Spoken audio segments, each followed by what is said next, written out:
Welcome to the Breakout, from endangered species to smarter business decisions with AI. My name is Chris Belsey from Dell Technologies, and I'm responsible for the ISV program within Global Alliances. Today, we have the team from the SAS Institute presenting how their AI and analytics solutions have been utilized in wildlife conservation and rainforest deforestation, and how the lessons learned from these projects can be leveraged by organizations to be successful in their digital transformation programs by delivering better and smarter business decisions. Our presenters today are John Lambert of SAS, who manages both the Microsoft and Dell partnerships globally, Steve Banucki from Dell Technologies Advanced Technology Solutions team, and in addition, our special guest, Issa CA from the Social Innovation team at SAS. Issa is an advisor to the international development community, including the United Nations, where advanced analytics and innovative technologies from SAS improve responses to disasters and other global challenges. We'll be running Q&A for the last 15 minutes of this breakout, so please drop your questions using the Q&A button at any time, and we'll make sure that we cover them at the end.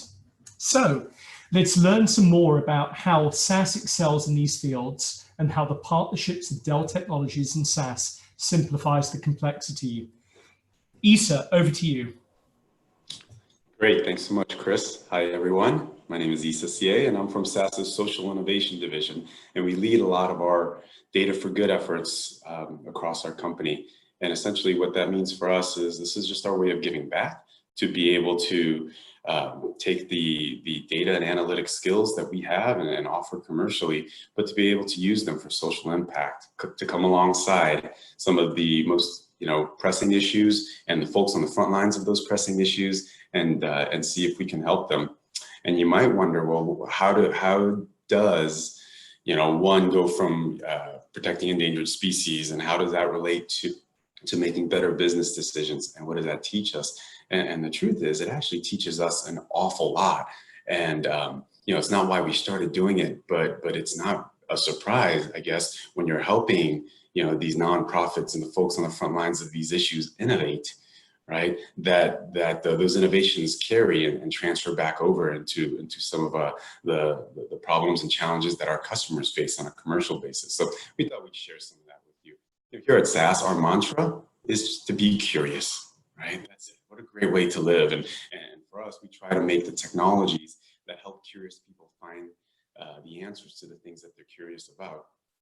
Because we believe at the very core, right, curiosity is at the heart of human progress.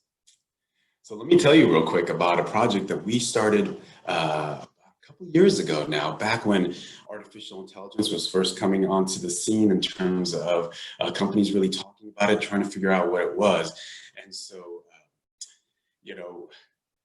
here at SAS, we believe that artificial intelligence, leading edge technologies, it's not just reserved for those with the biggest IT budgets or the largest IT staffs. So we came alongside a group of two scientists, and their job and their mission in life is to help track endangered species in a more responsible and less traumatic way.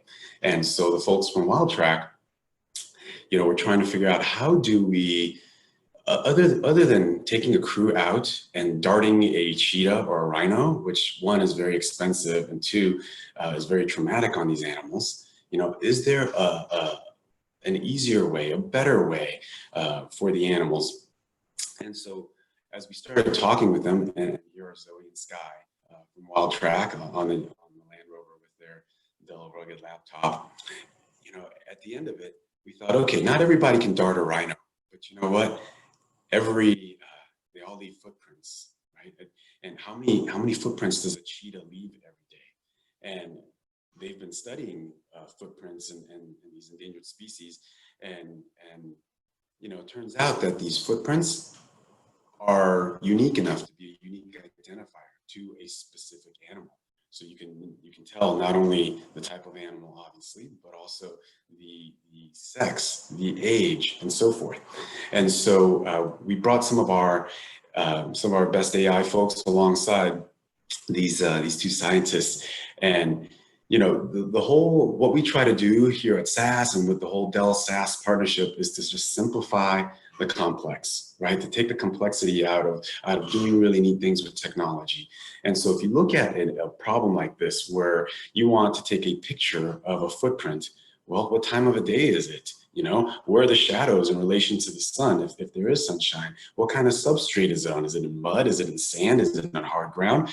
And so this is a really complex problem. But at the end of the day, we were able to distill it down to take a picture and let the AI algorithm that we continue to train and enhance get better and better at identifying, is this that cheetah that you were tracking yesterday?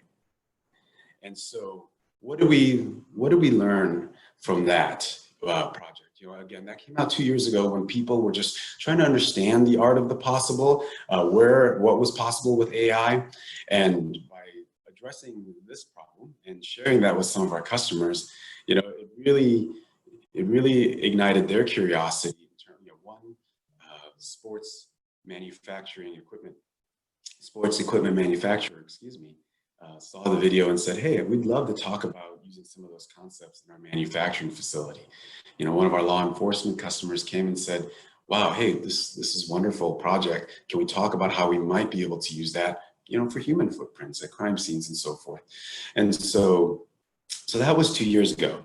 And if you fast forward now to today, we just launched for Earth Day a couple months ago, our latest crowd-driven artificial intelligence project, looking at training an AI algorithm to look at satellite images of the Amazon rainforest and to be able to spot and track deforestation.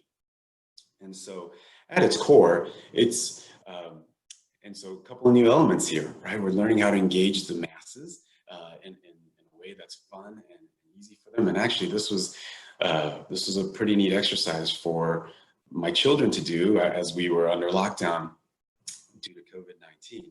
And the exercise is just this: you look at an image and you just click on it if you see signs of human impact from that satellite image. So obviously the images, to me anyway, the images across the top row and then maybe down across the right side of the screen, you know, those seem to represent areas that have been touched by human impact and some deforestation happened. And that simple act of clicking on that screen, then that feedback goes to train the AI algorithm, right? Because at the end of the day, the computer is really great at, you know, at doing things at scale and doing it without bias. You know, once you've been careful to write an algorithm where you try to take out as much bias, but you know, things that are easy for us as humans, like looking at a squiggly line and saying, hey, that's a river, that's not a road. Those are really hard for a computer to do until you tell it several hundred times, nope, that's a river and that's a road. And then after a while, it'll learn.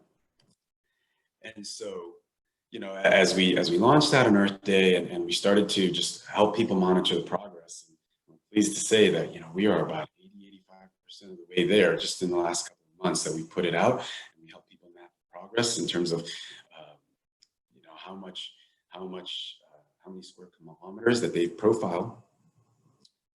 You know, that was a fun project for us and the research institutes and the folks obviously who are preserving the Amazon. But then as we start to think towards, okay, what else can be done? Because the wonderful thing about analytics is that, you know, as we answer one question, it gives birth to 4 or 5 other questions that you hadn't thought to ask or that you've been wanting to ask. And now you start to see a way to get to that answer, right? And so, hey, Issa, sorry, it's Chris here. We're having problems with your audio. Can you switch to headset, please? You bet.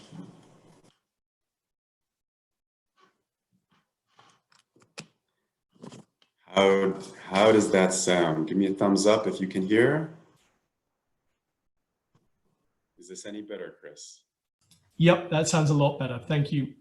Okay, thank you everyone for your patience as we figure this out, technology from home. So one of the benefits as we came out, as I mentioned earlier, of rolling out this program, obviously it was really helpful for my kids and young people at home, but really for any lifelong learner who's just trying to figure out, just sift through all the hype of what is artificial intelligence and in a context where it's meaningful to me and my organization. And so by going through that simple exercise of clicking on an image, saying whether there was human impact or not, we learned, hey, here are the 5 steps that of artificial intelligence and computer vision, right? You gather the image, you have to do something to the image to label it or classify it, and then that feedback goes to train the machine learning algorithm, and then you evaluate and then you deploy the model. And so this has allowed us to teach, again, like lifelong learners, students who are learning from home about the AI cycle. But then as we start to think about, okay, what else can we do in the future? With, let's say, the crowd, how do we engage the crowd to help us even more to look at how things are changing over time, perhaps, to continue to train the algorithm to be able to spot new things, not just human impact, no human impact, but now, hey, what types of human impact are we looking at?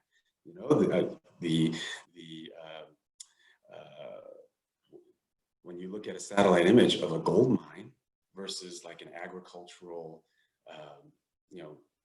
deforestation due to agriculture and farming, those are 2 very different images that again, easy for the human eye to spot and be able to turn around and train an AI algorithm with. But then as we start thinking about how do we infuse more analytics into this process, because really phase 1 of that process, a lot of people are able to do, a lot of different technologies can do it. Let's look at a satellite image and give a yes, no answer. But now that we start to, that satellite passes overhead every 3 to 5 days. So now that we are able to get some data over time, we can start using analytics to predict where deforestation will most likely occur, and then predict how quickly it'll occur. And then we can start, analyzing the impact to the economy, to the, biodiversity, and so on and so forth, right? And then from a technology perspective, it'd be really interesting and fun to start blending in some new technologies into the problem. So for example, we start off with satellite imagery that can look across large geographies. And when we locate a problem, now we get to zoom in and get very focused and specific. Maybe we fly a drone overhead and, there are communities down in the Amazon rainforest, right? Where, for example, the acai berry has been a very, very popular, health food, and there's a big market for it. Well, that only grows in the Amazon, I'm told. And so to be able to fly a drone over top and be able to detect unique species of what's growing, what's not, and value what that might be worth, so that we can make the case, or these organizations can make the case for why you should not, deforest that section of the Amazon, that critical section of the Amazon, would be helpful to them. And one other exciting area is the ability to add sensors, right? To take analytics all the way out to the edge, as they say, and to be able to test that. So for example, there are some nonprofits out there who are putting microphones inside of hollow trees to be able to listen for sounds of logging and chainsaws and so forth. Right, and that itself, presents a unique problem. How do we take audio files and do analytics on that? How do we sift through all the normal noises of the forest to focus in and dial in on the unique sounds of illegal logging, let's say? And so I wanted to spend just to pivot a little bit too, and spend a couple of minutes on this idea of being out at the edge and using sensors. And what's really hot right now is this blend of artificial intelligence and where it meets the Internet of Things and sensors, right? And it's being called AIoT. And so similar to that microphone in the hollow tree example of being able to pick up those sounds, analyze it really quickly, and use a model to be able to decipher whether it's a natural sounds of the forest or logging, right? We can take all these lessons learned from these projects to across any of these vertical industries, right? As we learn how to engage the public and to figure out, okay, where are people having a hard time in this exercise, and not just in the rainforest exercise, but then use those skills to help our commercial customers say, okay, where are people getting stuck as they interact with our organizations? Help be able to forecast more reliably, right? To be able to sift through, again, all the noise to find that thread that we're looking to pull on. So wanted to give you a couple of quick examples. Specifically, you know, healthcare is a very, very exciting area right now in terms of using artificial intelligence and blending that with sensors and Internet of Things, right? Because in healthcare, just like the process we talked about a couple of years ago, there was a lot happening in laboratories and testing, you know, from a research perspective. And now the industry is ready and actively operationalizing and coming to scale and being able to deploy AI models on lots of connected devices, not just one device, but lots of connected devices, let's say in the operating room, right? Be able to do that on the edge, in the cloud, and all while protecting the privacy of the individual. And so that's just one example about how some of the lessons learned and the things that we are, the processes that we're, you know, pioneering and piloting and testing out on some of these data for good projects can then weave themselves into the things that are happening in industry. And I'll let my colleague Steve share with you another example of how we're democratizing this AIoT in the manufacturing sector.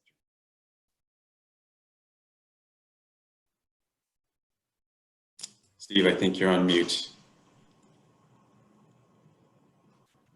Yes, and I always forget that. So thank you, Isa. I appreciate it. And as Isa pointed out in the previous slide, we have a lot of customers in the manufacturing space, and I work with a lot of these customers.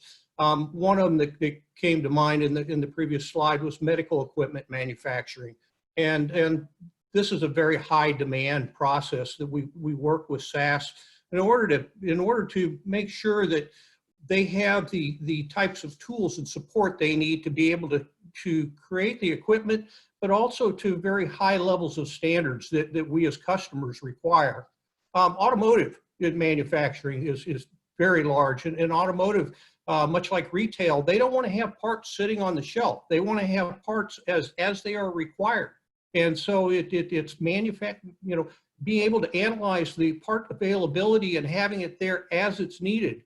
And as well as, you know, that automotive transcends to automotive part suppliers and those suppliers so that they can supply the parts as they're required.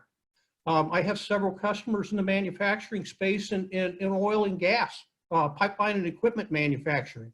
And so they have to be able to monitor the pipelines themselves and be able to predict when pipelines might actually fail so that they can replace them without having oil spills, if you will, or having failures. Next slide, please.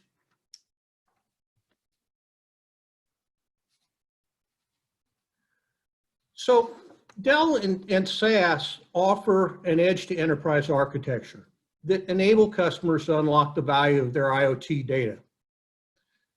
This joint reference architecture helps customers with faster time to value and supports several vertical IoT cases in manufacturing, as I talked about before, but retail, energy, utilities, and transportation, and more. SAS event stream processing, which is known as ESP, has been tested and validated on the Dell 3000 and 5000 series gateways that we show on the left-hand side of this screen. And it enables streamlined IoT operations with less risk, but more accelerated value from two trusted leaders.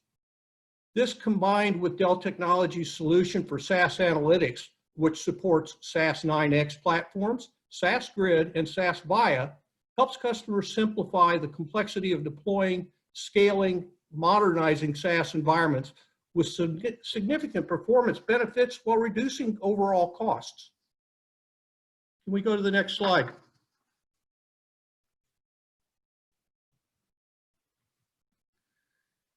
In addition, we recognize that many customers are now taking advantage of new SAS licensing options, both for cloud and ephemeral workloads and production jobs. The SAS Evolve Your Analytics program allows customers to pay as you consume, in addition to license portability. Customers can have the confidence that Dell Technologies' solution for SAS analytics have been tested and validated with all 3 hyperscale cloud platforms. A simple solution for customers wanting to optimize their existing SAS workloads and take advantage of the EYA with hybrid cloud deployment, or Evolve Your Analytics with hybrid cloud deployment. It's perfect for customers with data compliance, data governance, or data gravity needs. For some SAS workloads, you can actually have a cloud-like infrastructure and a cloud-like feel, but have the workload remain on-premise while taking advantage of elastic cloud resources. This delivers additional benefits to customers as it enables workloads to be migrated to the cloud or repatriated with ease. Again, simplifying complexity. Next slide, please.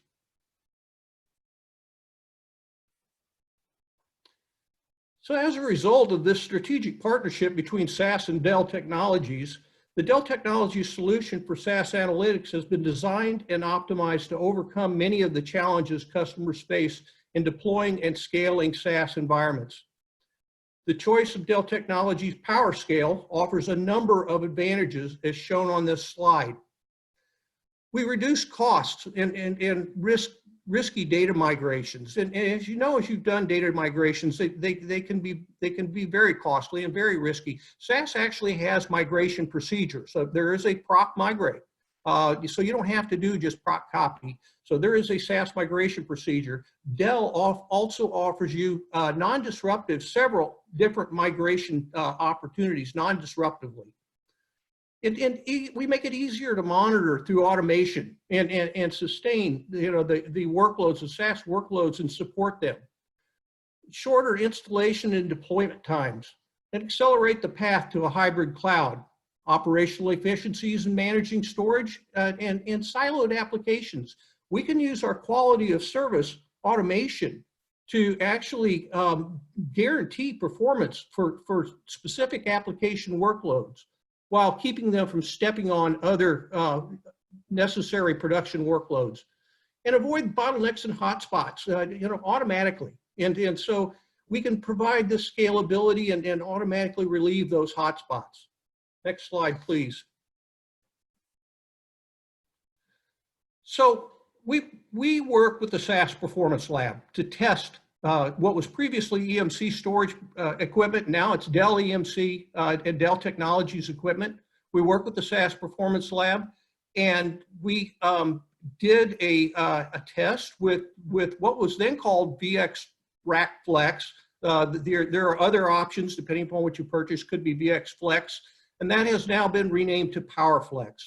And the beauty of the testing, what we did with the SAS R&D, was that we showed the scalability and the efficiency of being ease of deployment of with the PowerFlex storage platform.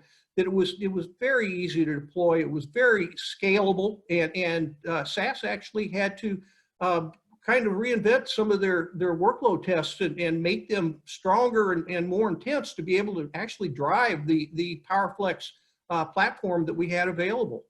And those white papers are available on SAS's website. And so you can go, there's a couple of links here on this page. You can go out to the SAS website and download those papers yourself. And we're currently in process of, we've sent the data to SAS for them to review, but we've run the performance test for a new PowerMax. And so that has been run as well. And with that, I want to thank Isa. Next slide, please. I want to thank Isa for his insights around SAS data for good, and announce that we're going to open a Q&A and hand this over to Chris, who is both our host and our moderator. Thank you, Chris. Guys, thank you so much. Isa, I think everyone on this session is going to agree that you've given us some really, really awesome insights. And actually, we've had quite a few questions come in from the field, or from the attendees as the session's been going on. But again, please, we welcome more questions for this slot, where we have the next 12 minutes to cover. So let's go to the first one, which came in, which is obviously.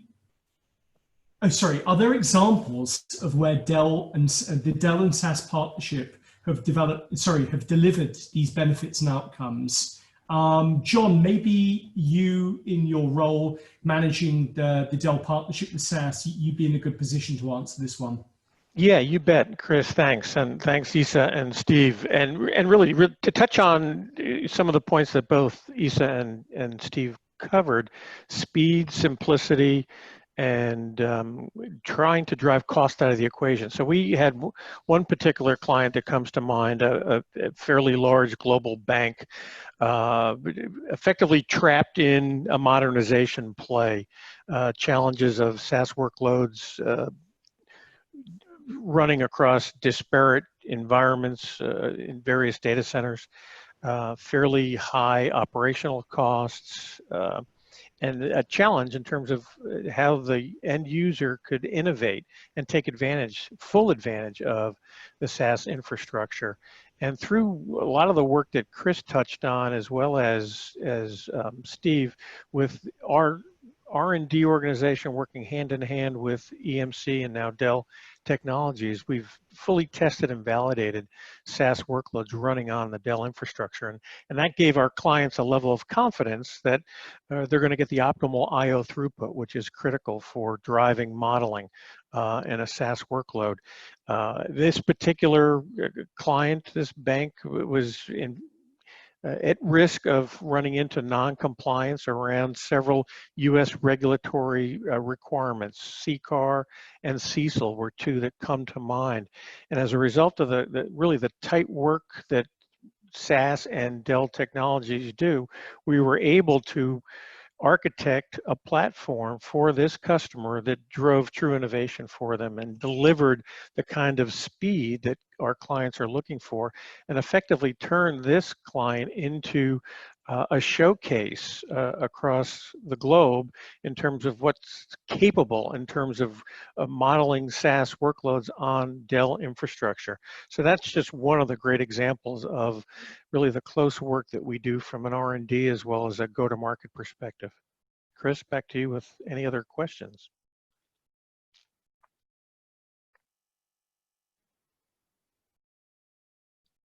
Thanks, John. Sorry, just jumping off mute there. And the next question, actually, I think you're well suited to answer as well. We've had a question from the audience saying that they attended the SAS Global Forum this year and they had read about the announcement that was made about SAS and Microsoft partnership. How does this relate to Dell? How can Dell add value here, and how can Dell be leveraged for customers thinking about using obviously Azure in the cloud and potentially Azure on-prem? Yeah, another great question, Chris. So for those that aren't familiar, SAS and Microsoft on June 15th announced a strategic partnership. So SAS is a global ISV in the Microsoft Partner Program, and it's really a partnership across a number of fronts, from a deep technical integration, a go-to-market. That means what can we do today, and then also from an industry solution and alignment perspective. So what can we do immediately in the future? One of the things that, for those that are not familiar, SAS's latest technology platform, VIA, has been re-engineered to a fully containerized microservices-driven platform. And coming up in the September-October timeframe, we will release that platform, and it will be fully integrated into Azure services. So that gives us the capability and the reach of working with Microsoft and their global presence.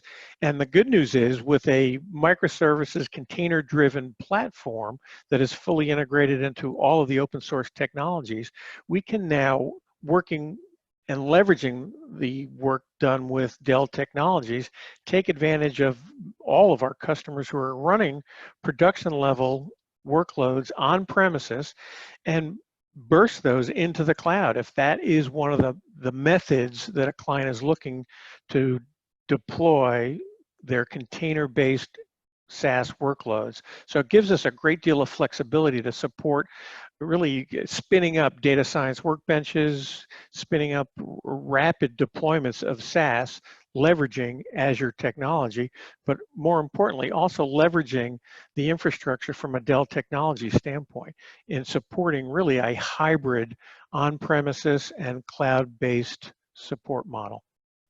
Chris, back to you. That's great, John. That's really, really good insights. I think this is probably one for both you and Steve. So there's a question coming in about specifically about the testing and validation. So there were a lot of references made about the fact that there's been testing done on the 3000, 5000 series gateways, and that obviously the combined solution between Dell and SAS has been tested and validated. What exactly does this mean for customers? What sureties do they get? And actually, there's another question that we can probably combine into the two here, which is what's on the roadmap for future Dell and SAS testing? So, John, Steve, do you want to kind of cover that off between yourselves? I can start with that. So we have already tested, and there are SAS white papers on the SAS website available for VMAX testing, for Extreme IO testing. We are in the process of, as I said earlier, of doing a PowerMax test. The VX Flex white paper that I talked about now is called PowerFlex, is out there and available to you. And so we continue to test Dell Technologies platforms that can be solutions for SAS. We know that not every platform can support SAS. SAS is a true 1% technology. It requires 100% CPU, 100% RAM, and all of the throughput that you can give it to keep that CPU pegged at 100%. And not every storage platform is going to be good at doing that. So we pick the ones that are going to be beneficial to you, our customers. John, any comments? Yeah, thanks, Steve. And I think what we're also looking to is, as I mentioned in that previous question about our VIA 4.0 architecture, that's another level of testing that will be done as well, really to provide additional validation and certification around SAS's container-based platform capabilities running not only from an on-premises perspective, but also leveraging cloud deployments, specifically out to Azure, who is a preferred cloud provider with SAS, but we've also supported our friends at Google Cloud Platform as well as AWS. And when you talk about roadmap items, we're working quite closely with the Dell Technologies teams around a hybrid model with VX Flex and Google Cloud Platform, specifically around one of our initiatives called Customer Intelligence. And it's a platform that provides a great deal of marketing insight for our clients who are looking to dive deeper into their client base, drive campaigns, evaluate successive campaigns. And one of those roadmap items with the folks at Customer Intelligence from SAS, Dell Technologies, and Google Cloud Platform will give us a true hybrid model that'll support Anthos container deployment. So we're excited about that upcoming opportunity that the teams have been working on now for several months. Steve? Actually, guys, we've just had another question come in. This is kind of generating quite a lot of chat at the moment. So another question from the audience: what's the optimum roadmap for monitoring, support, and sustain from SAS and from Dell combined? Steve, would you like to have a bash at that? What was the question again? What was the monitoring? Yeah. So yeah, the optimum. What's the optimum solution for monitoring, support, and sustain of SAS? So all of our storage platforms that are qualified for SAS all have monitoring capabilities. One of the challenges that you've had for a very long time is that even within Dell EMC, each of our storage platforms has their own individual monitoring technologies. we're bringing those together, and we're bringing it to under a single monitoring platform. And that's evolving as we go, but that's our goal, is to have a single monitoring platform where you can get an end-to-end view of what kind of performance you're getting. So our monitoring capabilities, for instance, can give you response time that includes server time and service time on the server and the file systems and the network that is included in that response time, so that you can see, and then you can actually dive into it and look into the LUNs and go from the LUNs to see what kind of service time the individual LUNs are getting. And that gives you a front to back type of a view. I can go in through SAS, go in through the application. I can see where I'm spending time in the code. I can go from the code, and I can go into the server, and into the server to the LUNs, and into the back end storage. And we're creating that kind of a monitoring environment.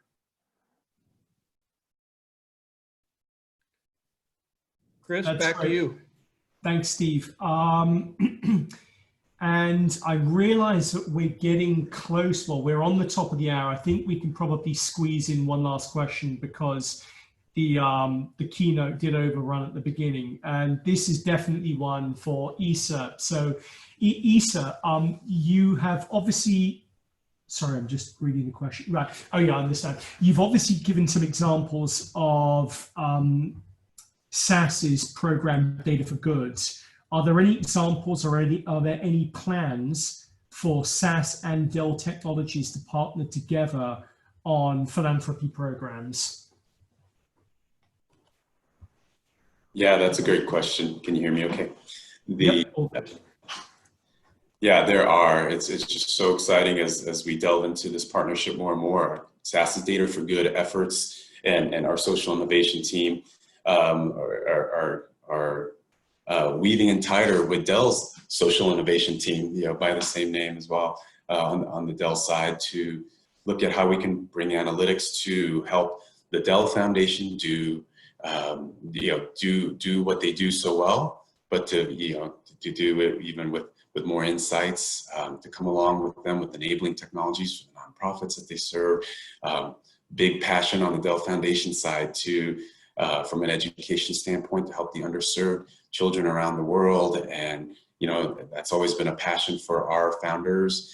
Here on the SAS side is education and that next generation. So a lot of great conversations and collaborations that are in the works. So keep an eye out. Look forward to reporting those to you. Isa, thank you so much. So and again, I would like to thank John and Steve for your insight. I would like to thank everybody who's taken the time out to join the session. A recording of the session will be available on the site, and I believe will be featured on SAS.com shortly. For those of you who have the chat window open up, you can see links to the SAS Data for Good site, and in addition to the WildTrack site. Please do take time out to look at those. SAS is doing some really incredible things in this space, and Isa, I think, touched on them at a very high level, but there are numerous ways that you can get involved and help support these programs. I hope today has kind of given you all an insight as to the partnership between Dell and SAS, the power of our two organizations working together. And, as Steve made as a constant theme throughout his slides, the fact that Dell plus SAS helps simplify the complexity of these, huge digital transformation projects, each of which contain multiple elements. Thank you, everybody, and I appreciate your time, and have a great rest of your day. Goodbye.